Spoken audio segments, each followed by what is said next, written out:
আসসালামু আলাইকুম। আমরা এই ভিডিওতে সলভ দেখার চেষ্টা করব আমাদের 3 নাম্বার এক্সামের কেমিস্ট্রি। তো প্রথম যে প্রশ্নটা আছে এই প্রশ্নটাতে কি বলা আছে যে NH2NP5 এরকম ইলেকট্রন বিশিষ্ট মৌলের অবস্থান কোন গ্রুপে, ঠিক আছে?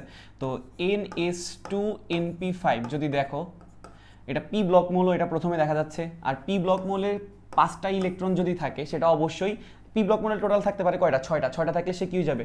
নিষ্ক্রিয়, মানে গ্রুপ 18-এ থাকবে। আর এখানে আছে হচ্ছে NP5, তাহলে এটা কত নাম্বার গ্রুপে হবে? 17 নাম্বার গ্রুপে। এভাবেও আমরা মনে রাখতে পারি, অথবা আমরা পড়ছিলাম পি ব্লক মৌলের গ্রুপ সংখ্যা বাইর করার জন্য কি করা লাগে?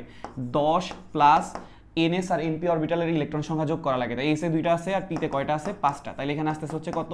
17। তাহলে এটা কত নাম্বার গ্রুপে অবস্থান করবে? 17 নাম্বার গ্রুপে অবস্থান করবে, ঠিক আছে? আচ্ছা, এরপরে যে প্রবলেমটা আছে জিজ্ঞেস করছে চ্যালকোজেন কোন গ্রুপকে বলা হয়। তো আমরা জানি যে গ্রুপ 16 এর একটা নাম ছিল হচ্ছে কি? চ্যালকোজেন, ঠিক আছে?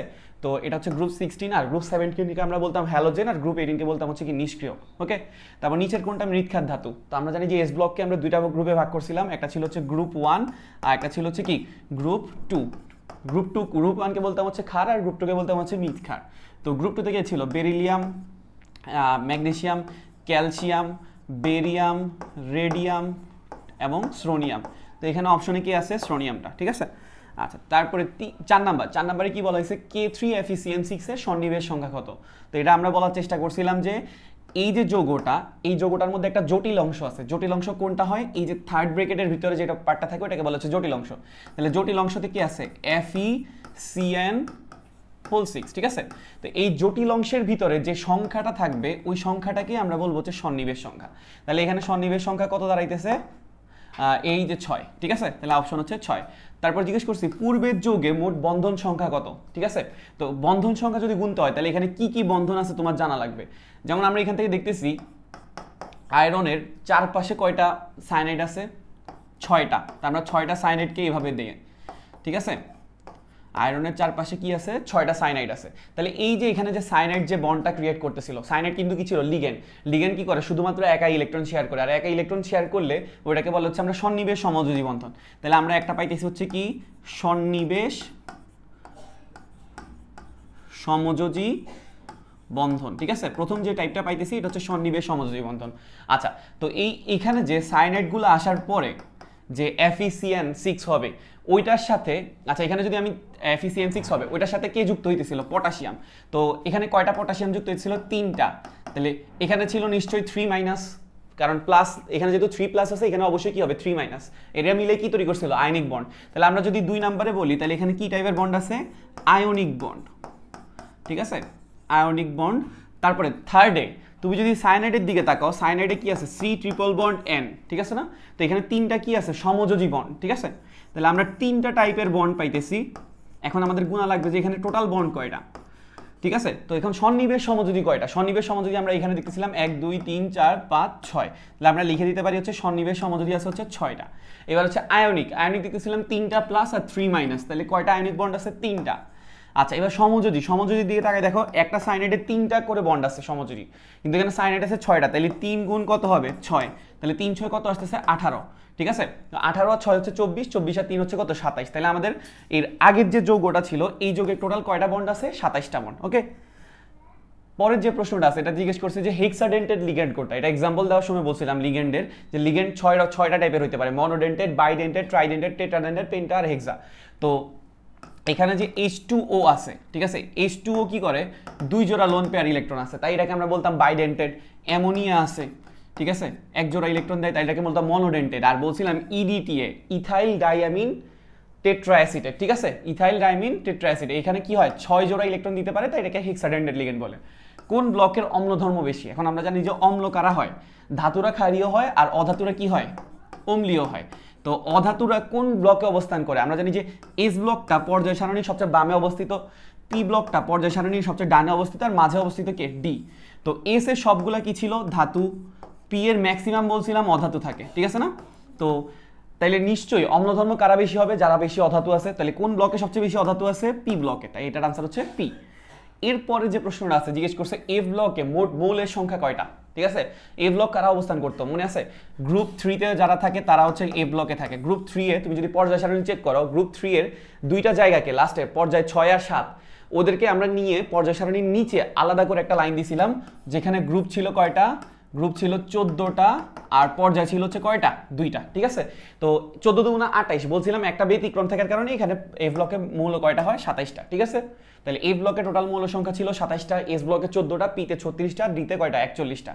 আচ্ছা, তারপর নিচের কোনটা অবস্থান্তর মৌল নয়? অবস্থান্তর মৌলের সংজ্ঞার মধ্যে আমরা বলছিলাম যে ডি ব্লক মৌলের সুস্থিত আয়নের ডি অরবিটালটা কি থাকা লাগবে, আংশিক পূর্ণ।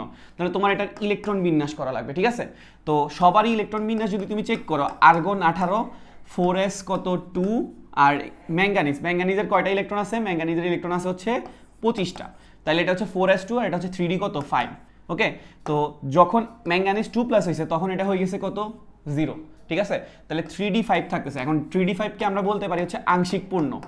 ঠিক আছে, তাইলে ম্যাঙ্গানিজ একটা অবস্থান্তর মৌল, কিন্তু প্রশ্নে আমাকে জিজ্ঞেস করা হয়েছে কোনটা অবস্থান্তর মৌল নয়।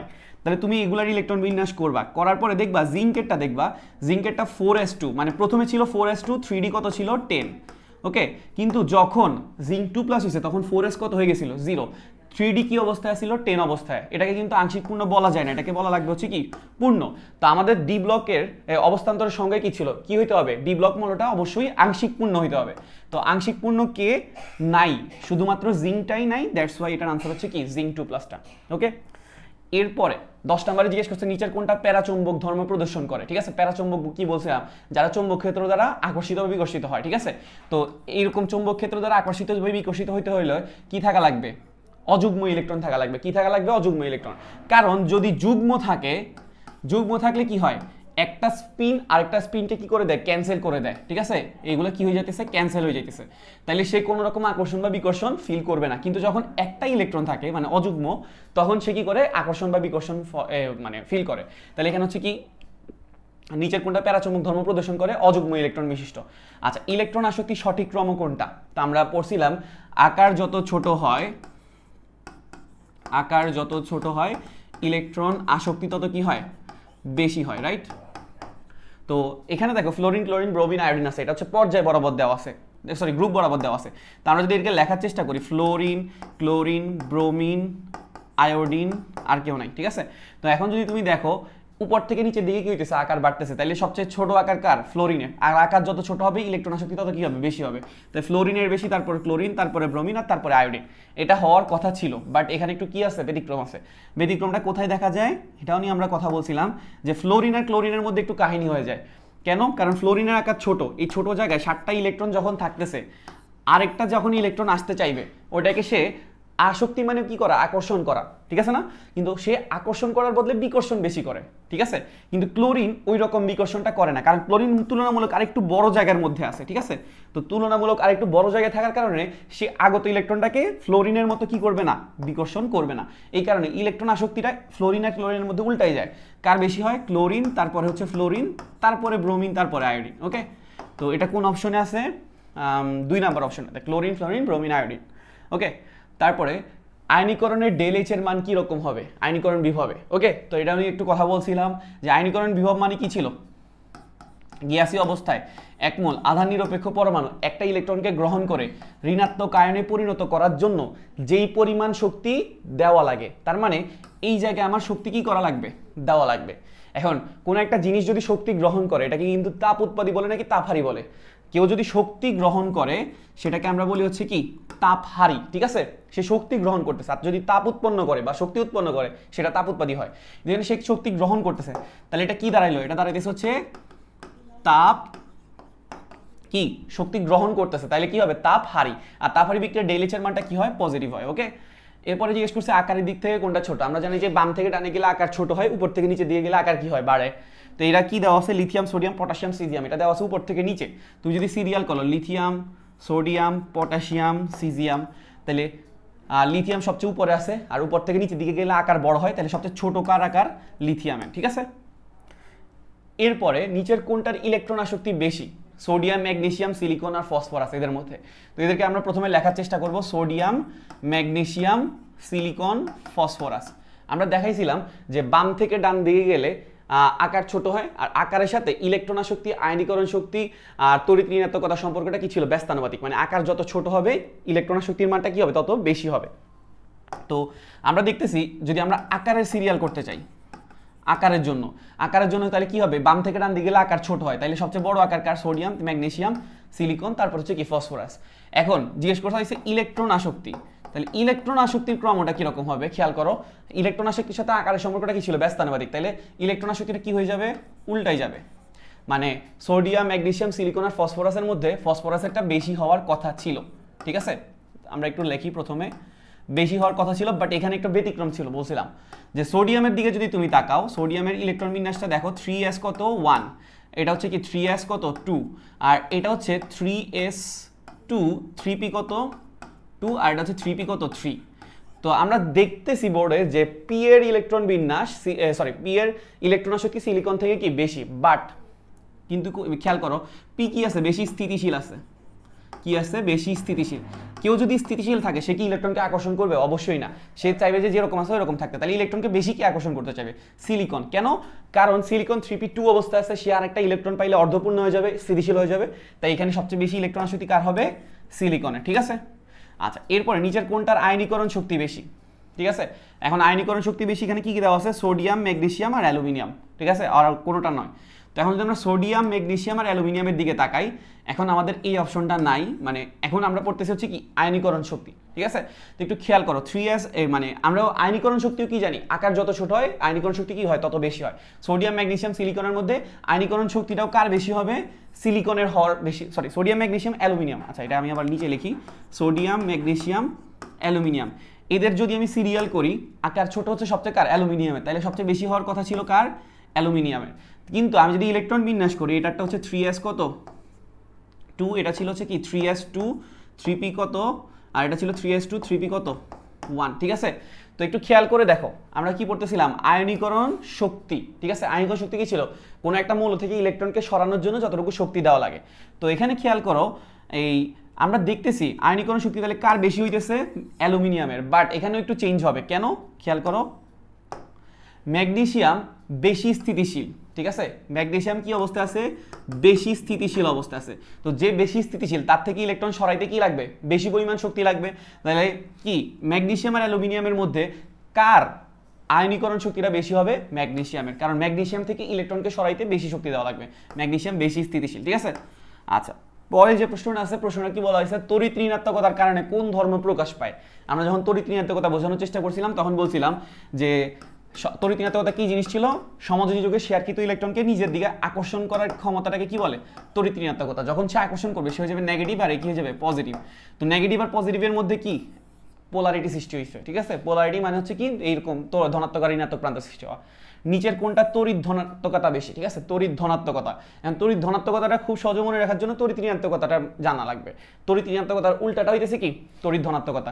তো আমরা জানি আকার যত ছোট হয় তড়িৎ ঋণাত্মকতা তত কি হয়, বেশি হয়। আর তাহলে তড়িৎ ধনাত্মকতা যেহেতু এটার উল্টাটা, তাহলে এটা কি হয়ে যাবে, কম হবে, ঠিক আছে। তাহলে তোমার এখন আকার জানা লাগবে, লিথিয়াম, সোডিয়াম, পটাশিয়াম, রুবেডিয়াম, এদের মধ্যে আকার ছোট কার, সবচেয়ে লিথিয়ামের। আকার ছোট হইলে তড়িৎ ধনাত্মকতা কি হয়, কম হয়, কিন্তু আমি এখানে প্রশ্নে কি বলছি, বেশি। তাহলে সবচেয়ে বড় যার আকার তাকে দেখা লাগবে। লিথিয়াম, সোডিয়াম, পটাশিয়াম, রুবেডিয়ামের মধ্যে সবচেয়ে বড় আকার কার, রুবেডিয়ামের, তাই এটা হইতেছে আনসার। এরপরে কেবল একজন ইলেকট্রন শেয়ার করলে কি বন্ধন সৃষ্টি হয়। তো আমরা জানি যে ইলেকট্রন শেয়ার করলে সমযোজী বন্ধন সৃষ্টি হয়, কিন্তু এখানে বলা আছে যে কেবল একজন যদি ইলেকট্রন শেয়ার করে যে এটা বন্ধন সৃষ্টি হয়, এটাকে কি বলে, সন্নিবেশ সমযোজী।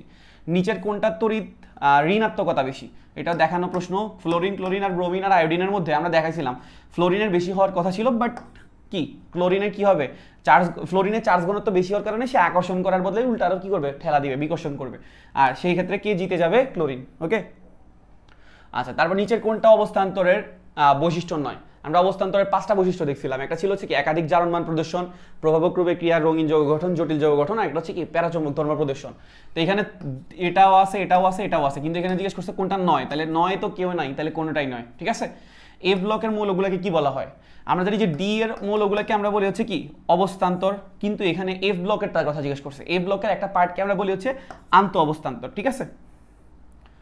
আচ্ছা, তারপর হচ্ছে ল্যান্থেনাইড আর অ্যাক্টিনাইড সিরিজ কোন ব্লকের অন্তর্গত। আমরা দেখছিলাম এফ ব্লককে আমরা স্পেশাল বলছিলাম, কেন, কারণ ওরা কি করে, ডিটাকে ফিল আপ না করে কোথায় চলে যায়, এফে চলে যায়, ঠিক আছে। তো এইরকম কোন কোন সিরিজে দেখা যায়, ল্যান্থেনাইট সিরিজ আর অ্যাক্টিনাইট সিরিজে। তাইলে হচ্ছে কি কোন ব্লকের অন্তর্গত, এফ ব্লকে। মুদ্রা ধাতু কোন গ্রুপে অবস্থিত, এটা হচ্ছে ডি ব্লকের মধ্যে গ্রুপ 11 অবস্থিত, ঠিক আছে।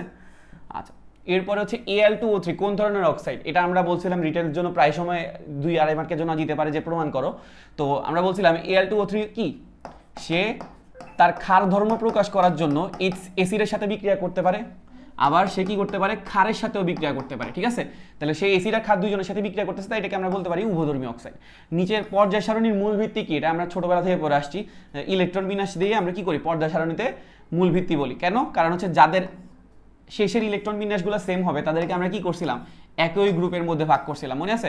যেমন NS1 হইলে গ্রুপ 1, NS2 হইলে কি গ্রুপ 2, NS2 NP1, এরকম করে করে যাদের ইলেকট্রন বিন্যাসগুলো সেম তাদেরকে আমরা কি করছিলাম, পর্যায় সারণীর মধ্যে একই গ্রুপে রাখছিলাম।